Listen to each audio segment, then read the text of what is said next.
இப்போ சவுக் சங்கரோட கேஸ் என்ன நிலைமையில் இருக்குது?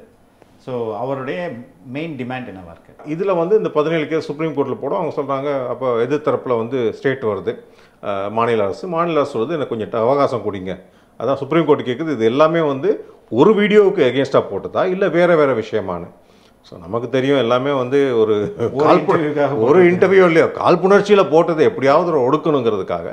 ஸோ எல்லாத்தையும் நாங்கள் வந்து டீட்டெயில்ஸ் எடுத்துகிட்டு வரோம்னு சொல்லி இன்றைக்கி வர வேண்டிய கேஸு இன்றைக்கி வரல, அது ரீச் ஆகலை. ஸோ அடையமாக ஒரு இன்னும் 2-3 நாளில் வரும்னு நினைக்கிறேன். இந்த ஆட்சி வந்ததுலேருந்து கிட்டத்தட்ட ஒரு 33 பேர் எங்களுக்கு தெரிஞ்சு, அதாவது இன்னும் 1-2 விட்டு போயிருக்கலாம், 33 பேர் இன்க்ளூடிங் யூ சவுக்கு எல்லாத்தையும் அடுத்தது பிரியாணி மேன் ஒருத்தன், பிரியாணி மேன் சின்ன பையன், அவன் சின்ன பையன் ஒருத்தன், அவன் சும்மா கிரிஞ்சு அப்பப்போ ஏதாவது கலாட்டா பண்ணிக்கிட்டே இருப்பான். அவன் ஆக்சுவலாக பார்த்தீங்கன்னா இஸ் நான் சங்கி ஊபி அப்படிம்பாங்க அந்த சைடு.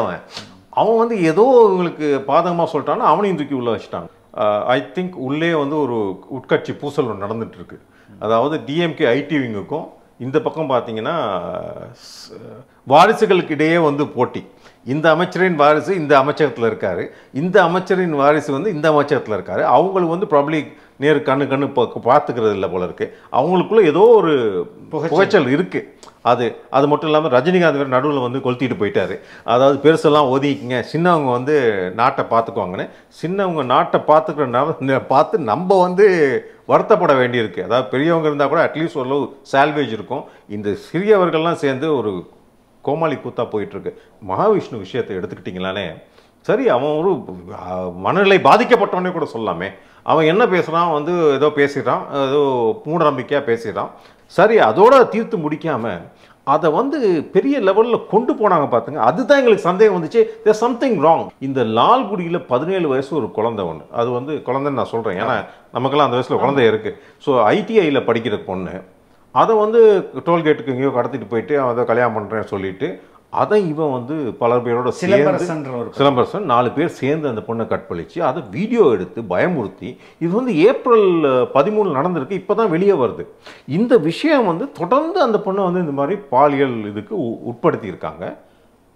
இப்போ என்ன தெரிய வருதுன்னா, இவன் வந்து அன்பில் மகேஷுடைய டிரைவர்னு வேற அந்த வீடியோவில் இந்த பொண்ணு சொல்லுது. ஒருவேளை இதனால தான் மகாவிஷ்ணு வந்து உண்மையிலே மகாவிஷ்ணுவாக காட்டப்பட்டார்னு நமக்கெல்லாம் இப்போ சந்தேகம் வருது. சரி, அவர் அமைச்சர் பேசின பார்த்தா, ஏன் பேட்டைக்குள்ளே நீ வந்துட்ட, என்ன எங்கள் மேலே கையை வச்சுட்ட, அது ரஜினிகாந்த் டயலாக், அதே தான் பேட்டை டயலாக் இருக்குல்ல, என் மேலே கை வச்சுருக்கக்கூடாது, வச்சுட்ட சிங்காரம், அதே தான் இதுவும் வச்சுட்டா ஒன்று ஏதோ பண்ணிடுவோம்க்கா. அது ஜஸ்ட் அ ஃபிக்ஸிங். இந்த பையனோட கேஸ் எங்கே போய் எப்படி போய் முடியும்? வாட் இஸ் எது மகாவிஷ்ணு அவனை வந்து அவன் பெரிய ஆள் ஆயிட்டான். இன்னைக்கு அடுத்த அனைமா அவனுக்கு எம்எல்ஏ சீட் கொடுத்துருவாங்க பிஜேபியில். ஏன்னு கேட்டீங்கன்னா, அர்ஜுன் சம்பத் வந்து இந்த இந்து முன்னணியும் இந்து மக்கள் கட்சியும் போராட்டம் நடத்த போறேன் அப்படின்னு போட்டிருக்காங்க. திமுகவில் சிவாஜி கிருஷ்ணமூர்த்தி மைக்கை கையில் கொடுத்தா அன்னைக்கு பின்னாடி ஒரு ஐ திங்க் கான்ஸ்டுவன்ட் அந்த கவுன்சிலரோ லேடியோக்கா அவங்க மூஞ்சிக்கிட்டாங்க. அவ்வளோ அவசியமாக பேசுகிறாரு. இந்த பக்கம் ஏன் லியோனி பேசலையா? அவரும் அந்த மாதிரி பேசியிருக்காரு பல இடங்களில். இவங்களுக்கு வந்து எதிரி வெளியே இல்லை, உள்ளே தான் இருக்காங்க.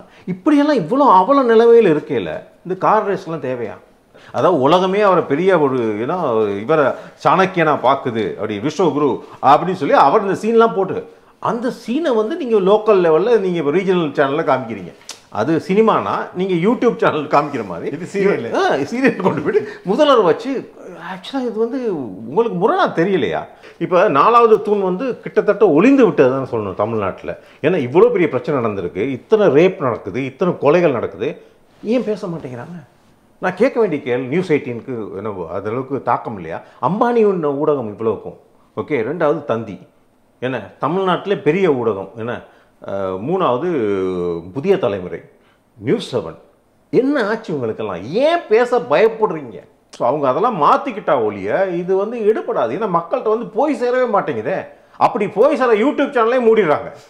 ஏன்னா எவரா ஒருத்தர் பேசினா, சவுக்கு பேசுனாரு, தவறோ தப்போ பேச விடு அவரை. அதுதானே பேச்சு சுதந்திரம் அந்த நாட்டில். தப்பாக பேசினா அதுக்கு நீ கேஸ் போட, அதை தான் நீதிமன்றம் சொல்லுது. எஸ்.எம். சுப்பிரமணியன் வந்து நீதியரசர் சொன்னதே இதை தான். ஏன்னா அவர் தப்பாக கவதூராக பேசியிருந்தா அதுக்கு நீ கேஸை போட்டு தண்டனை வாங்கி கொடு, இல்லைன்னு சொல்ல. எதுக்கு அவரை வந்து இப்போ இத்தனை குண்டாஸ் 2 குண்டாஸ் போட்டு ஒரு குண்டாஸ் போட்டு அந்த குண்டாஸை காரி துப்பிட்டார். அவர் கிட்டத்தட்ட காரி துப்பிட்டார். வணக்கம் முரளி. வணக்கம். லாஸ்ட் இன்டர்வியூ நீங்கள் சவுக்கு பற்றி பேசியிருந்தீங்க, சவுக்கோடைய லேட்டஸ்ட் அந்த கேஸ் பற்றி. இப்போ சவுக் சங்கரோட கேஸ் என்ன நிலைமையில் இருக்குது? ஸோ அவருடைய மெயின் டிமாண்ட் என்னவா இருக்குது? ஓகே, ஒன்று வந்து இந்த ரெண்டாவது குண்டாஸ் அதை வந்து ஸோ அதை லிஸ்ட் அவுட் பண்ணல இவர் வந்து அடிஷ்னலாக வந்து என்னுடைய எல்லா கேஸையும் கான்சாலிடேட் பண்ணி ஒரே தான் கேளுங்க அப்படின்னு. அது வந்து நான் கூட டன் இட் ஹைகோர்ட்லேயே பண்ணியிருக்கலாம், பட் அங்கே போய் அவர் கேட்டிருந்தாரு.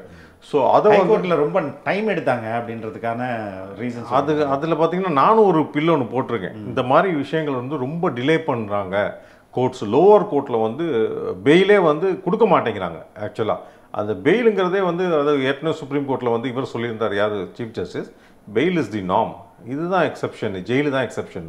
ஜெயில் வந்து எப்பயாவது வாட்டி தான் ஜெயிலுக்கு அனுப்பணும் தவிர, பட் அதை வந்து முறையே ஃபாலோ பண்ண மாட்டேங்கிறா சொல்லி அவர் வருத்தப்பட்டனால ஸோ நான் ஒரு பில்லு கூட போட்டிருந்தேன் இந்த மாதிரி ஒரு பிரச்சனை இருக்குன்னு.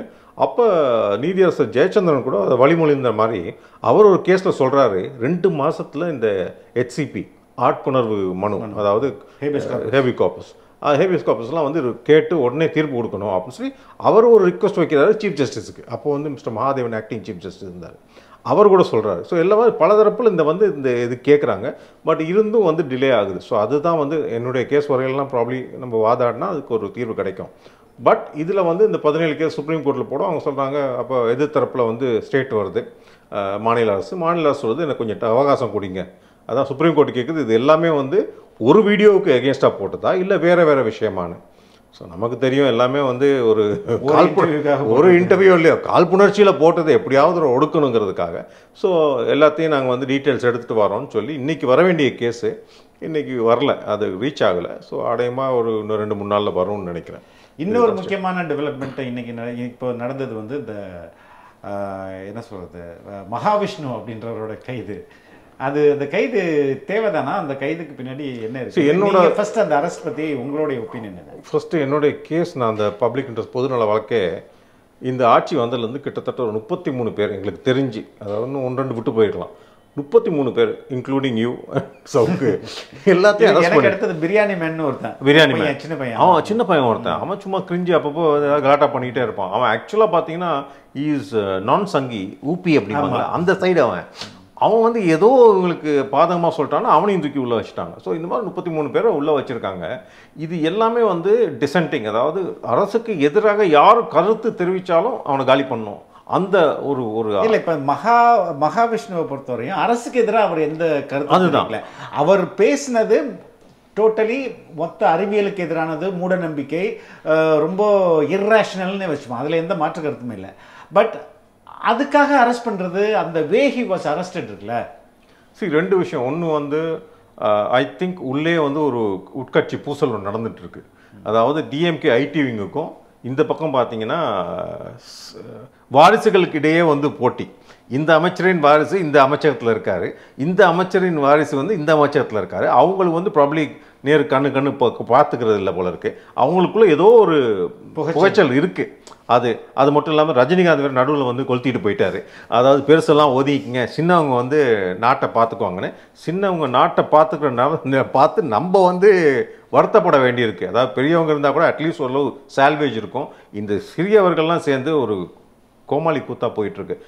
இது வந்து நம்ம வந்து கண்டிப்பாக வந்து இது கிரிட்டிசைஸ் பண்ண வேண்டிய விஷயம். அதாவது ஒரு கான்க்ரீட் கிரிட்டிசிசமாக நம்ம எடுத்துகிட்டு போகணும். நம்ம வந்து யாரும் அவதூறுலாம் சொல்லலை, நாட்டில் நடக்கிறத சொல்கிறோம். மகாவிஷ்ணு விஷயத்தை எடுத்துக்கிட்டிங்களானே சரி, அவன் ஒரு மனநிலை பாதிக்கப்பட்டவனே கூட சொல்லாமே. அவன் என்ன பேசுகிறான், வந்து ஏதோ பேசிடுறான், ஏதோ மூட நம்பிக்கையாக பேசிடுறான். ஒரு வாத்தியார் எந்திரிச்சு வந்து எதிர்ப்பு தெரிவிக்கிறாரு. அவன் சொல்கிறது என்னென்னா, முன்ஜென்ம பலன்தான் இந்த காலத்தில் நம்ம வந்து குருடனாக படக்கிறதோ நொண்டியாக படக்க அந்த மாதிரி அந்த லெவலில் கொண்டு போவோம். அவர் கோவப்படுறாரு, ஏன்னா அவருக்கு கண் பார்வையற்றவர். சரி, அதோட தீர்த்து முடிக்காமல் அதை வந்து பெரிய லெவலில் கொண்டு போனாங்க பார்த்துங்க. அதுதான் எங்களுக்கு சந்தேகம் வந்துச்சு. There something wrong. எதையோ ஒரு இதை மறைக்கிறதுக்கு தான் இந்த விஷயத்தை பூதகரமாக கொண்டு போகிறாங்க. அந்த கன்சர்ன், அந்த பர்டிகுலர் ஆசிரியர் இருக்குல்ல, பார்வை குறை, ஏன்னா அந்த ஆசிரியர் என்ன சொல்கிறாருன்னா, அன்பில் மகேஷோட ஒரு ப்ரெஸ் மீட் நடக்குது, அதில் வந்து பக்கத்தில் உட்காந்துருக்கிறாரு. அந்த ப்ரெஸ் மீட்டில் அன்பில் மகேஷ் என்ன சொல்கிறேன்னா, இந்த ஆசிரியர் அதெல்லாம் பெருசுப்படுத்த வேணாம், அமைதியாக விட்டுறலாம் அப்படின்னு இந்த ஆசிரியர் சொல்கிறாரு. ஆனால் நான் இதை விட மாட்டேன். He had come to my premises. ஏன் இடத்துல வந்து என்னுடைய ஆசிரியரை மிரட்டிட்டு போயிருக்கிறாரு. அது அவர் சொன்ன டயலாக் நீங்கள் பார்த்தீங்களா? என் பேட்டைக்கு வந்து என் கை வச்சுட்டான். இது ரஜினிகாந்த் பேசுகிற மாதிரி இருந்துச்சு. என்ன தொட்டுட்டேன் நான் உன்னை விட மாட்டேன். See it doesn't look like ஒரு அமைச்சர் பேசுகிற மாதிரியே இல்லை. அதான் ரொம்ப ஷாக்ட் ஆக்சுவலாக.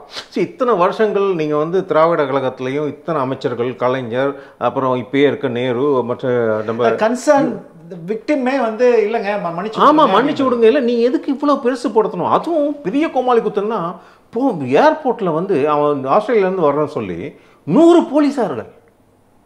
சரி போலீஸார்லாம் வேலை வெட்டி இல்லாமல் இருக்காங்களா தமிழ்நாட்டில்னு ஒரு பெரிய கேள்வி. ஏன்னா ஞாயிற்றுக்கிழமை 6 பேர் கொலை செய்யப்பட்டிருக்கிறார்கள் தமிழ்நாட்டில் ஒரே நாளில். அப்படி இருக்கும் பொழுது என்ன நடந்துகிட்டு இருக்கு? இதுக்கு முன்னால் எத்தனையோ அரசியல் கொலைகள் பார்த்து நம்ம ஆம்ஸ்ட்ராங் கொலையெல்லாம் பார்த்துட்டு வியந்து போயிருக்கோம். அதாவது ஒரு பெரிய ஒரு புலபனமான ஒரு அரசியல் தலைவருக்கே இந்த கதைன்னா காமன் மேனுக்கு என்ன ஆகும்? இதுதான் என்னுடைய பப்ளிக் இன்ட்ரெஸ்ட் லிட்டிகேஷன் கூட நான் என்னத்தினால எழுத ஆரம்பிச்சேன்னா, சவுக்கு சங்கர் வரையில் 20 பேர் வந்தாங்க. நான் ஏற்கனவே சொல்லியிருக்கேன். அந்த 20 பேர் வேலை வெட்டி இல்லாமல் இருக்காங்களா, இல்லை அவங்களுக்கு எதுவும் இம்பார்ட்டன்ட் ஒரு ஜாபே கிடையாது, அசைன்மெண்ட்டு? சரி நம்ம இது மட்டும் இல்லை, இன்னொரு விஷயம் நம்ம பேச வேண்டியது இந்த rape culture. Tamil Nadu is becoming rape கேபிட்டல்னு கூட சொல்லலாம், அந்தளவுக்கு மோசமாக போயிட்டுருக்கு. நான் வந்து ஹப் டேட் வரையும் நான் சொல்கிறேன் பாருங்கள். ஃபர்ஸ்ட்டு வந்து 12th August Orathanadu rape case, அது எல்லாத்துக்கும் தெரிஞ்ச விஷயம். ரெண்டாவது 30th ஆகஸ்ட் என்ஐடி திருச்சியில் உள்ள ஒரு பயம் பூந்து அந்த டெக்னீஷியன் போயிட்டு அங்கே இருக்க பெண்களுக்கெல்லாம் தொந்தரவு கொடுத்து ஃப்ளாஷிங் அப்படின்னு ஆங்கிலத்தில் ஸ்டைலாக சொல்லுவாங்க, அந்த மாதிரி ஒரு அப்பட்டமான ஒரு இதை பண்ணியிருக்கான்.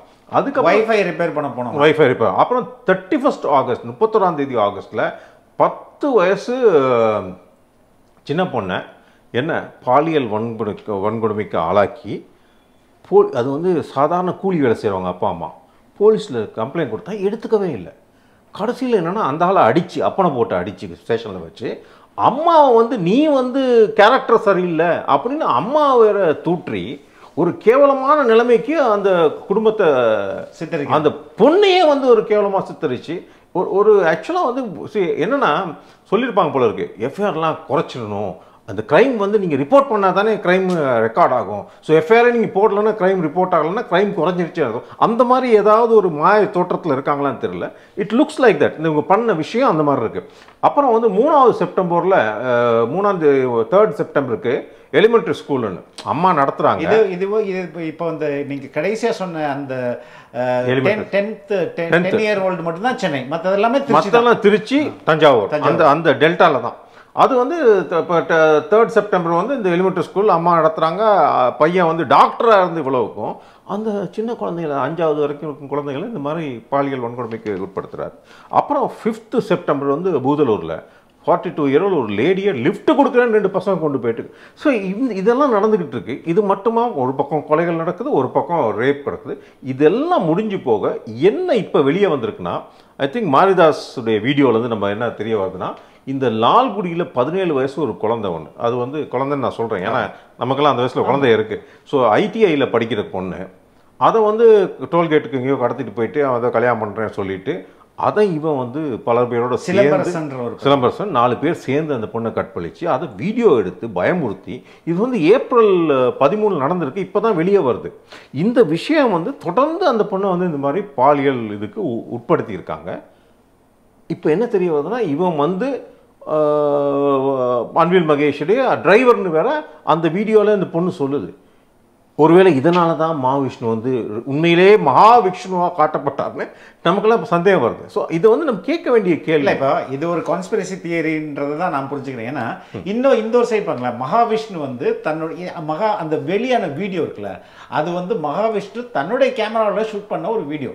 அவர் எப்படி மற்ற ப்ரோக்ராம் எல்லாம் ஷூட் பண்ணிப்பாரோ அதே மாதிரி அவருடைய ப்ரோக்ராம்ல இவர் ஷூட் பண்றாரு வீடியோ.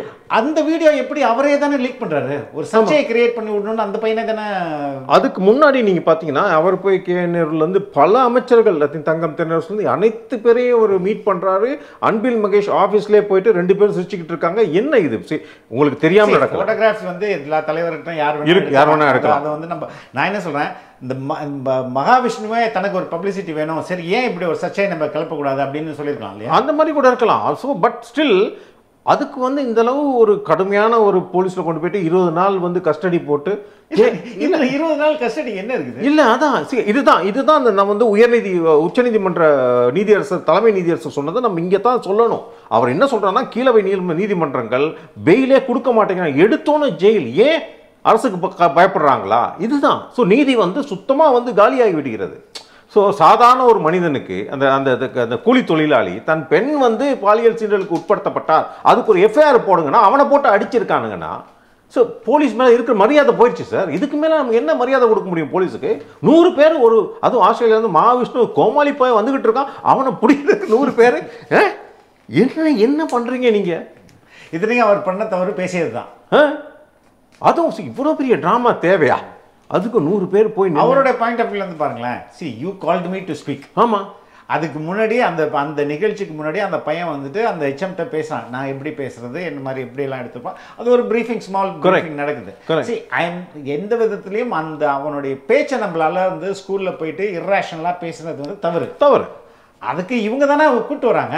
ஆமாம், சரி. அதே பார்த்தா நம்ம திராவிட கழகத்தில் திமுகவில் சிவாஜி கிருஷ்ணமூர்த்தி மைக்கை கையில் கொடுத்தா அன்றைக்கு பின்னாடி ஒரு திமுக கான்ஸ்டுவன்ட் அந்த கவுன்சிலரோ லேடியோக்கா அவங்க மூஞ்சிக்கிட்டாங்க. அவ்வளோ அவசியமாக பேசுகிறாரு. இந்த பக்கம் ஏன் லியோனி பேசலையா? அவரும் அந்த மாதிரி பேசியிருக்காரு பல இடங்களில் திராவிட கழக கல்ச்சரே அதான், அந்த மாதிரி பேசுகிறது தான். சஸ்பெண்ட் பண்ணப்பட்ட சிவாஜி கிருஷ்ணமூர்த்தியை எலெக்ஷன் கேம்பெயினுக்கு ஸ்பெஷலாக நீங்கள் வந்து எல்லாருக்கும் அதை பிரச்சாரம் பண்ணணும்னு உதயநிதி ஸ்டாலின் தான் அவர் என்னை வந்து கூப்பிட்டு நீ போ அப்படின்னு சொன்னாருன்னு சிவாஜி கிருஷ்ணமூர்த்தி இல்லைங்க. அது கூட பரவாயில்ல, ஏதோ உதயநிதி ஆசைப்பட்டாரு, அவருக்கு தெரியாமல் சொல்கிறேன். கட்டுரை போட்டிக்கு பேச்சு போட்டிக்கு அவரை தலைமை தங்க கூப்பிட்டு அதுக்கு கலைஞர் அவார்டுன்னு ஏதோ ஒரு அவார்டு வேற கொடுத்து கலைஞரையும் அசிங்கப்படுத்திட்டாங்க. இதுதான் சம்திங் ராங். இதனால தான் சொல்கிறேன், ரஜினிகாந்த் பெருசுங்கள்லாம் ஒதுங்கிக்கணும், சிறுசுங்கள்லாம் விட்டா காலியாயிரும் போல இருக்கு. இவங்களுக்கு வந்து எதிரி வெளியே இல்லை, உள்ளே தான் இருக்காங்க. இப்படியெல்லாம் அவ்வளோ நிலவையில் இருக்கையில் இந்த கார் ரேஸ்லாம் தேவையா? சிட்டி வந்து 1 வீக் வந்து கம்ப்ளீட்லி டிஸ்டர்ப். இன்றைக்கும் அந்த டிஸ்மேண்டில் பண்ணாமல் அந்த குப்பையாக போட்டு வச்சுருக்காங்க, அந்த பேரிகேட்லாம். ஸோ யாருக்கு இந்த இடைஞ்சல்? யாருக்காக பண்ணுறீங்க? இல்லை, கண்டிப்பாக நாங்கள் கேட்டு தான் ஆகணும் இந்த கேள்வியெல்லாம். முதல்வர் வந்து அங்கே இருக்கார், அவர் வந்து இந்த இந்த இந்த ஷோலாம் நம்ம மோடி பண்ணி காமிச்சிட்டாரு. எத்தனையோ லட்சம் மக்கள் அவர் ஃபஸ்ட்டு 2014 வந்தப்பவே இந்த சீன்லாம் அவர் போட்டு காமிச்சிட்டாரு. அதாவது உலகமே அவரை பெரிய ஒரு ஏன்னா இவரை சாணக்கியனா பார்க்குது, அப்படி விஸ்வகுரு அப்படின்னு சொல்லி அவர் இந்த சீன்லாம் போட்டு, அந்த சீனை வந்து நீங்கள் லோக்கல் லெவலில் நீங்கள் ரீஜனல் சேனலில் காமிக்கிறீங்க. அது சினிமானா நீங்கள் யூடியூப் சேனல் காமிக்கிற மாதிரி இது சீரியல் கொண்டு போய்ட்டு முதல்வர் வச்சு, ஆக்சுவலாக இது வந்து உங்களுக்கு முரணா தெரியலையா? அங்கேருந்து முதல் வந்து ட்வீட் வேறு போடுறாரு, என்னென்னா இந்த மாதிரி ஒரு மகாவிஷ்ணு மாதிரி ஒரு விஷயம் நடந்துடக்கூடாதுன்னு. அவனை பிடிச்சி அரெஸ்ட் பண்ணி வைக்கிறதுக்கு எத்தனை போலீஸ் ஒத்து எத்தனை பேர் கஷ்டப்பட்டு மேஜிஸ்ட்ரேட் போயிட்டு, மேஜிஸ்ட்ரேட் ப்ராப்ளம் வீட்டில் இருக்காங்களோ இல்லையோ அன்றைக்கி அவங்க கூப்பிட்டு அவங்கள மூலமாக ஒரு இது ஆர்டர் வாங்கி அந்த மேஜிஸ்ட்ரேட் வந்து படிக்கவே மாட்டாரா, இவ என்ன செய்த குற்றம்னு கேள்வி கூட கேட்க மாட்டாங்களா? இதுதான் எங்களுக்கு வந்து உண்மையிலே தயக்கமாக இருக்குது. இதனால தான் ஹைகோர்ட்டில் வந்து இத்தனை பெயில் அப்ளிகேஷன் போய் தேங்குது, அதே மாதிரி உச்சநீதிமன்றத்தில் போய் தேங்குது. எதுக்கு நீங்கள்லாம் இங்கேருந்து ஃபார் எக்ஸாம்பிள் நான் வந்து சொல்கிறேன், எந்த ஒரு இதுக்கு இருந்தாலும் இப்போ சவுக்கு வந்து இங்கே எதுக்கு உச்சநீதிமன்றம் போகணும்? நம்ம லோக்கல் நீதிமன்றங்களே தீர்வு கண்டிருக்கலாமே. அதுக்கு முன்னாடி ஒரே ஒரு நீதியரசர் வந்து நான் கொடுக்க மாட்டேன், நான் வந்து அரெஸ்ட் பண்ண மாட்டேன்னு சொன்னார், இவர் வந்து ரிமாண்ட் பண்ண மாட்டேன்னு. அதே மாதிரி மற்ற நீதியரசர்கள் ஏன் யோசிக்க மாட்டேங்கிறாங்க? ஓகே, இப்போ திருமதி அள்ளி இருக்காங்க, ஏன்னா இப்போ செந்தில் பாலாஜி எத்தனையோ வாட்டி 50 வாட்டி என்னமோ ரிஜெக்ட் பண்ணி போயிட்டே இருக்கு. அதே மாதிரி உச்சநீதிமன்றம் ரிஜெக்ட் பண்ணியிருக்கு. ஸோ எதை இம்பார்ட்டன்ட் இஷ்யூ வந்து பேச்சுரிமை இந்த டெமோக்ரஸியில் ஒரு ஃபண்டமெண்டல் பார்ட்டு. அப்போ இனிமேல் இப்படி வந்து பயப்படணும் எல்லாருமே. ஆமாம், சரி, அதான் இதே தான் அந்த பிரச்சனையே. இப்போ 4வது தூண் வந்து கிட்டத்தட்ட ஒளிந்து விட்டது தான் சொல்லணும் தமிழ்நாட்டில். ஏன்னா இவ்வளோ பெரிய பிரச்சனை நடந்திருக்கு, இத்தனை ரேப் நடக்குது, இத்தனை கொலைகள் நடக்குது, ஏன் பேச மாட்டேங்கிறாங்க? நான் கேட்க வேண்டிய நியூஸ் 18க்கு என்ன அதளவுக்கு தாக்கம் இல்லையா? அம்பானி ஊடகம் இவ்வளோக்கும் ஓகே. 2வது தந்தி என்ன தமிழ்நாட்டிலே பெரிய ஊடகம் என்ன. 3வது புதிய தலைமுறை நியூஸ் 7. என்ன ஆச்சு உங்களுக்கெல்லாம்? ஏன் பேச பயப்படுறீங்க? சரி, மத்தியில் இருக்க நிறையா ஊடகங்கள் வந்து மோடிக்கு பயந்துக்கிட்டு இருக்கு என்ன, அது வந்து ஒரு பெரிய ஒரு விருட்சமாக இருக்குன்னு வச்சுக்கோங்க ஆர்எஸ்எஸ், அதனால் பயப்படுறீங்க. தமிழ்நாட்டில் என்னங்க ஆச்சு? இது வரைக்கும் இது நடந்ததே இல்லையே. போன தடவை தெரியாமல் எடப்பாடியார் தும்முனா கூட அதை வச்சு டிபேட் போட்டிங்க. இன்னைக்கு இத்தனை ஒரத்த நாடு, இத்தனை இந்த என்ஐடி திருச்சி, இத்தனை பாலியல் சம்பவங்கள்லாம் நடந்தும் ஒரு டிபேட் நடத்துறீங்களா? அப்போசிஷன் ரொம்ப அமைதியாக தானே இருக்குது. இதை மக்கள்கிட்ட எடுத்து சொல்கிறது அப்போசிட். இவ்வளோ ரேப்ஸ் நடந்திருக்கு. நம்ம பார்க்குறது ஒரு 5 to 6 rapes cases within a matter of ஒரு 2 months 60 days. அப்போ இதை வந்து பெருசாக்குறதுக்கான ஒரு மிகப்பெரிய வேலை வந்து அப்போசிஷன் இருக்குல்ல. அவங்க புலம்பிக்கிட்டு இருக்காங்க, நாங்கள் பேசினா யாரும் கவர் பண்ண மாட்டேங்கிறாங்க. அது இன்னொரு பிரச்சனை. அவங்களும் தப்பு பண்ணுறாங்க சார். நான் எடப்பாடி இருக்கலாம் பாவம் அவர் அப்படின்னு சொல்ல மாட்டேன். சரி, அவர்கிட்ட என்னதான் திறமை இருந்தாலும் சுற்றி இந்த ஈகோ சிஸ்டம் ப்ளஸ் இந்த இது இருக்குது பார்த்தீங்களா, டிஜிட்டல் சேனல், நீங்கள் அது சேவியாக இல்லைன்னா, அது வந்து நீங்கள் வந்து உங்கள் கையில் இல்லை, நீங்கள் அந்த புரிதல் இல்லைன்னா உங்களால் வந்து இது வந்து உடைக்கவே முடியாது. சரி, ஒரு பக்கம் ஊடகங்களும் பத்திரிகைகளும் சப்போர்ட் பண்ணுது ஸ்டேட்டுக்கு, இன்னொரு பக்கம் அவங்களே பெண்ணுன்னு ஒன்று நடத்துகிறாங்க, பாப்புலர்ஸ் எம்பவர்மெண்ட் நெட்வொர்க். அவங்க வேலையே ரிசர்ச் அண்ட் டெவலப்மெண்ட் தான். அவங்க அவ்வளோ விஷயங்களை தூக்கி போடலாம். இந்த மாதிரி இருக்கையில் எடப்பாடியாரோ இல்லை சங்கிகளை விட்டுருங்க, அவங்களுக்கு the power from Modi support இருக்கு, வேற யாரோ நாம் தமிழரோ இவங்களுக்கெல்லாம் வந்து அந்த இது சப்போர்ட்டே கிடையாது. அந்த டிஜிட்டல் எம்பவர்மெண்ட் இருந்தால் தான் இன்னைக்கு நீங்க எதையுமே இப்போ ஏடிஎம்கேல ஒரு டிஜிட்டல் எம்பவர்மெண்ட் பண்ணிக்க முடியாது, பண்ண முடியும். பட் அந்த அளவுக்கு உங்களுக்கு புரிதல் இல்லாமல் இருக்கு. இன்னும் அவர் முந்தாள் கூட ஒரு கமெண்ட் போட்டேன், லெட்டரேட் ஒன்று போடு, 1970 எம்ஜிஆர் பீரியட்ல அடிச்ச லெட்டரேட் அதே ஃபார்மேட்ல, அதை சரி கொஞ்சம் மாடர்னா போடுங்கன்னா கிடையாது. ஸோ அங்கே தான் வந்து தப்பு நடக்குது. ஸோ அவங்க அதெல்லாம் மாற்றிக்கிட்டா ஒழிய இது வந்து எடுபடாது. ஏன்னா மக்கள்கிட்ட வந்து போய் சேரவே மாட்டேங்குதே. அப்படி போய் சேர யூடியூப் சேனலே மூடிடுறாங்க. என்ன எவரா ஒருத்தர் பேசினா, சவுக்கு பேசுனாரு, தவறோ தப்போ பேச விடு அவரை, அதுதானே பேச்சு சுதந்திரம் அந்த நாட்டில். தப்பா பேசினா அதுக்கு நீ கேஸ் போட, அதை தான் நீதிமன்றம் சொல்லுது. எஸ்.எம். சுப்பிரமணியன் வந்து நீதியரசர் சொன்னதே இதை தான். ஏன்னா அவர் தப்பா கவதூரா பேசியிருந்தா அதுக்கு நீ கேஸை போட்டு தண்டனை வாங்கி கொடு, இல்லைன்னு சொல்லு. எதுக்கு அவர் வந்து இப்போ இத்தனை குண்டாஸ், 2 குண்டாஸ் போட்டு, ஒரு குண்டாஸ் போட்டு அந்த குண்டாஸை காரி துப்பிட்டார். அவர் கிட்டத்தட்ட காரி துப்பிட்டார். திரும்ப தொடச்சிக்கிட்டு வெளியே வந்து இன்னொரு குண்டாஸ் போட்டா என்ன அர்த்தம்? உச்சநீதிமன்றம் கூட அது கேட்டுச்சு. இப்போ தானே குண்டாஸை ரிலீஸ் பண்ணாங்க, திரும்ப ஒரு குண்டாஸ் போடுவீங்களான்னு. சரி, ஆக மொத்தத்தில் வந்து ஒரு கேலி குத்தா தான் போயிட்டு இருக்கு. இது இந்த பையனோட கேஸ் எங்க போய் எப்படி போய் முடியும்? வாட் இஸ் எது மகாவிஷ்ணுவா? அவன் பெரிய ஆள் ஆயிட்டான். இன்னைக்கு அடுத்த அனைமா அவனுக்கு எம்எல்ஏ சீட் கொடுத்துருவாங்க பிஜேபியில். ஏன்னு கேட்டீங்கன்னா அர்ஜுன் சம்பத் வந்து இந்த இந்து முன்னணியும் இந்து மக்கள் கட்சியும் போராட்டம் நடத்த போறேன் அப்படின்னு போட்டிருக்காங்க. ஒரு மாதிரியான சாஃப்ட் சங்கியா இருந்தவன ஹார்ட்கோர் சங்கியா ஆக்கிட்டாங்க. அது பிஜேபியோட ஆதரவாளராகவும் மாத்தி விட்டாங்க. அவ்வளவுதான். ஒரு மாதிரி சாஃப்ட் ஸ்டாண்ட் எடுத்திருந்தான். இது சோஃபார் ஐடியாலஜிக்கலா பிஜேபியோட இன்க்ளினேஷன் இருந்த மாதிரி ஒரு மைண்ட் செட்ல இருந்தவன இன்னைக்கு எல்லாம் பிஜேபி தானே அவனுக்கு வந்து சப்போர்ட்டா நிக்குது. அதான் அந்த நிலைமைக்கு வந்துட்டு இருக்கு. ஏன்னா இன்னும் இது தவிர வந்து நம்ம வந்து ஓவரால் சட்டம் ஒழுங்குங்கிறதே சிதைந்து கேவலமாக இருக்கிறது அப்படின்னு மக்கள் புரிஞ்சுக்கணும் இன்னைக்கு. அது மட்டும் இல்லைங்க, நீதியரசர்கள் வந்து உயர்நீதிமன்றத்தில் தன்னிச்சையாக வந்து இல்லை இந்த வழக்குகளில் தவறு நடந்திருக்கிறது. ஃபார் எக்ஸாம்பிள் பொன்முடி கேஸ் எடுத்தாங்க, அதுக்கப்புறம் KKSSR கேஸ் எடுத்தாங்க, அதுக்கப்புறம் வந்து தங்கம் தென்னரசு கேஸ் எடுத்தாங்க. இந்த மாதிரி பல கேஸுகள் எடுத்து அதில் கேஸில் அந்த வழக்கில் இருக்கும் ஓட்டைகளை எடுத்து சொல்கிறாரு. இந்த வழக்கில் எங்கே இந்த கிரிமினல் ஜஸ்டிஸ் சிஸ்டமே பாழாய் போய் அப்படிதான் நீதியரசருடைய கமெண்ட். இது கேவலமா போயிட்டு இருக்கு, இதை சீர்திருத்த வேண்டும்னு அவர் தன்னிச்சா வந்து எடுத்து என்ன சொல்றாரு, இந்த வழக்கு நடத்தியது சரியில்லை, மீண்டும் வழக்கு நடத்த வேண்டும்னு பொன்முடிக்கு ஒரு ஆர்டர் போட்டார். என்ன பண்ணார் பொன்முடி? நேரம் எடுத்துட்டு உச்சநீதிமன்றம் போனார். உச்சநீதிமன்றத்தில் அவருக்கு எதிர்க்க வேண்டியது யாரு? மாநில போலீஸும் இல்ல லஞ்ச ஒழிப்புத்துறை டிவாக், இவங்க 2 தான் எதிர்த்து தெரிவிக்கணும். இவங்க பேசவே மாட்டாங்க. ஏன்னா இவங்க அந்த ஆட்சி தானே. ஸோ அவருக்கு வந்து ஸ்டே கிடச்சிச்சு, அவர் ஜாலியாக வந்துட்டார். அது முடிஞ்சோன்னா நான் அடுத்து சொன்னேன், திரும்ப விசாரிக்கிறார் யார், நம்ம திருவாளர் ஆனந்த வெங்கடேஷ் அவர்கள் விசாரித்து கொண்டிருக்கிறார் தன்னிச்சையாக. யார் நம்ம இதுகளை KKSSR கேஸையும் தங்கம் கேஸையும் விசாரிச்சுக்க. நான் அது தீர்ப்பு வர அப்படின்னு நான் சொல்லிட்டேன். இவர் வந்து கண்டிப்பாக வந்து ரீட்ரையல்னு சொல்லுவார். சார் சொன்னோன்னே உடனே வந்து சுப்ரீம் கோர்ட் போவாங்க, அங்கேருந்து வந்து ஸ்டே வாங்கிட்டு வந்துடுவாங்க. ஏன்னா அவருக்கு எதிர்க்க போதே மாநில போலீஸும். ஸோ போலீஸோட வேலை என்ன சார்? அது ஒரு தின் லைன் தான். பட் அதுக்கு வந்து சுத்தமாக வந்து அவங்க வந்து வேலையே செய்ய மாட்டோம், நாங்கள் வந்து எதுவுமே பண்ண மாட்டோம்னா அந்த நீதியரசருக்கான மதிப்பு பெரிய ஒரு கேள்விக்குறி, அந்த நீதிமன்றத்துக்கான மதிப்பு பெரிய ஒரு கேள்விக்குறி. எவ்வளவு நாளைக்கு தான் ஆட்சியில் இருக்க போறீங்க? அடுத்த ஆட்சி வந்து என்ன நடக்கும்? அடுத்த ஆட்சி இந்த ஆட்சியில் தப்பிச்சிங்க, அடுத்த ஆட்சியில் என்ன? அதே லஞ்ச ஒழிப்புத்துறையும் காவல்துறையும் இல்ல ஒரு அப்பீல் ஃபைல் பண்ணுவாங்க. அந்த 5 வருஷத்துல நீங்க திரும்ப சிறை செல்லலாம் அல்லவா? ஸோ இதை வந்து என்னத்தினால டைல்யூட் பண்ணுறீங்க? உங்களால் எதுவும் வச்சு எனக்கு ரொம்ப கடுப்பு என்னன்னா சார், சிவில் சர்வன்ட்ஸ் நம்ம திரும்ப அந்த பழைய விஷயங்கள் பேசுவோம். தூத்துக்குடி அவர் இன்னும் பனிஷ் பண்ணல, சைலேஷ்குமார் யாதவ் ப்ரொமோஷன் கொடுத்துட்டாங்க, ப்ரொமோட்டட். அதுக்கடுத்து கள்ளக்குறிச்சி சஸ்பெண்ட் பண்ணி வச்சுருந்தாங்க, சார்ஜ் ஷீட்லாம் இருக்குது, சார்ஜ் ஷீட்டில் ஒன்றும் ஆகலை, திரும்ப வேலைக்கு அமர்த்து ரீஇன்ஸ்டேட் பண்ணிட்டாங்க. அப்புறம் வந்து பல் புடுங்கி பல்பீர் அவர் வந்து பல்லெல்லாம் பிடிங்கிட்டு சார்ஜ் ஷீட் பண்ணி அப்பயும் அவர் கன்விக்டாக திரும்ப ரீஇன்ஸ்டேட் பண்ணி அவர் ஜாலியாக இருக்கார். ஸோ அது ஒரு காட்டெல்லாம் ஃபார்ம் ஆகுது. இது மட்டும் இல்லாமல் ராஜேஷ் தாஸ் இதே இந்த பொன்முடி கேஸ், இந்த KKSSR கேஸ் மூலமாக அதே மாதிரி சுப்ரீம் கோர்ட் போகிறாரு.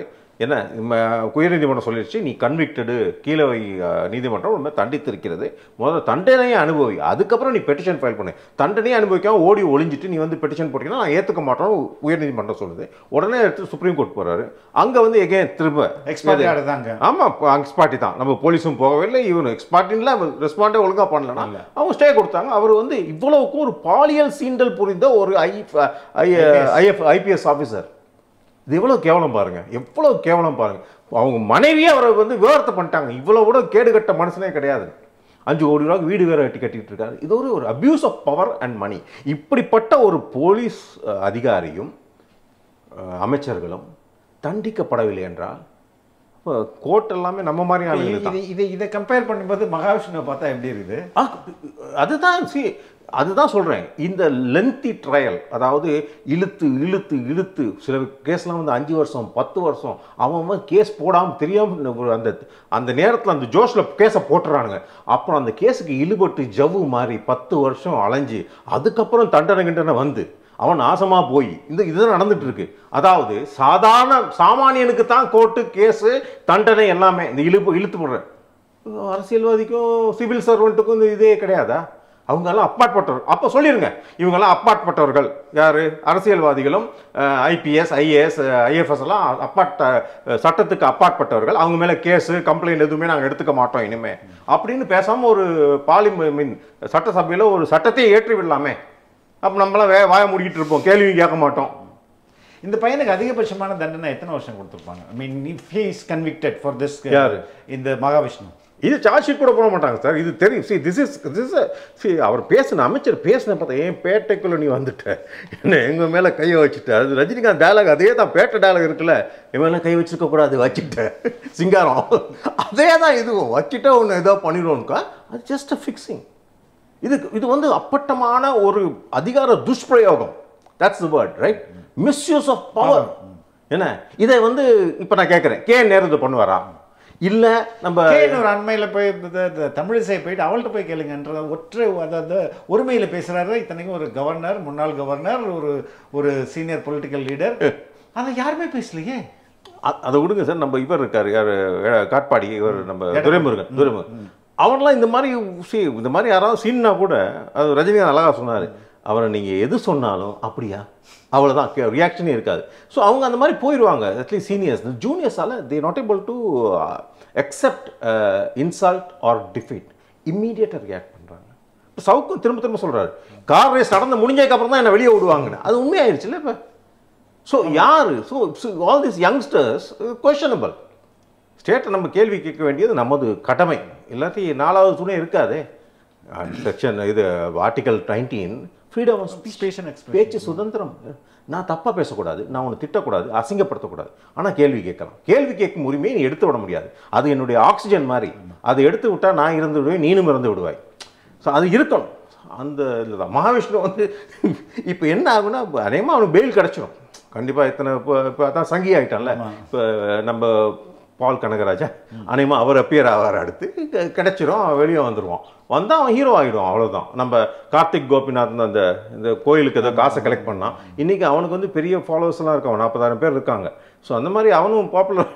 அப்புறம் சிபின்னு ஒரு பையன் இருக்கான், இதில் யார் சங்கி கும்பலில், அவனே உள்ள தூக்கி வச்சாங்க. அவன் இன்னைக்கு ஒரு 40,000 ஃபாலோவர்ஸ். 40,000 ஃபாலோவர்ஸ் ட்விட்டரில் வந்துட்டா he becomes a social media influencer. அதாவது மக்களின் என்ன சொல்கிறது, மக்களின் முடிவெடுக்கும் திறனை மாற்றக்கூடியவர். ஸோ இன்ஃப்ளூயன்ஸராக மாறிடுறாங்க. ஸோ அந்த மாதிரி அவனுக்கும் ஒரு பெரிய வாழ்வு காத்துட்டு இருக்கு. ஆனால் என்ன, இவனுக்கும் ஒரு வாழ்வை கிரியேட் பண்ணி விட்டு தமிழ்நாடு தான் நாசமாக போயிட்டு இருக்கு. அதை வந்து யாருமே ரியலைஸ் பண்ண மாட்டேங்கிறாங்க. So it's very sad. ரொம்ப நன்றி. நன்றி.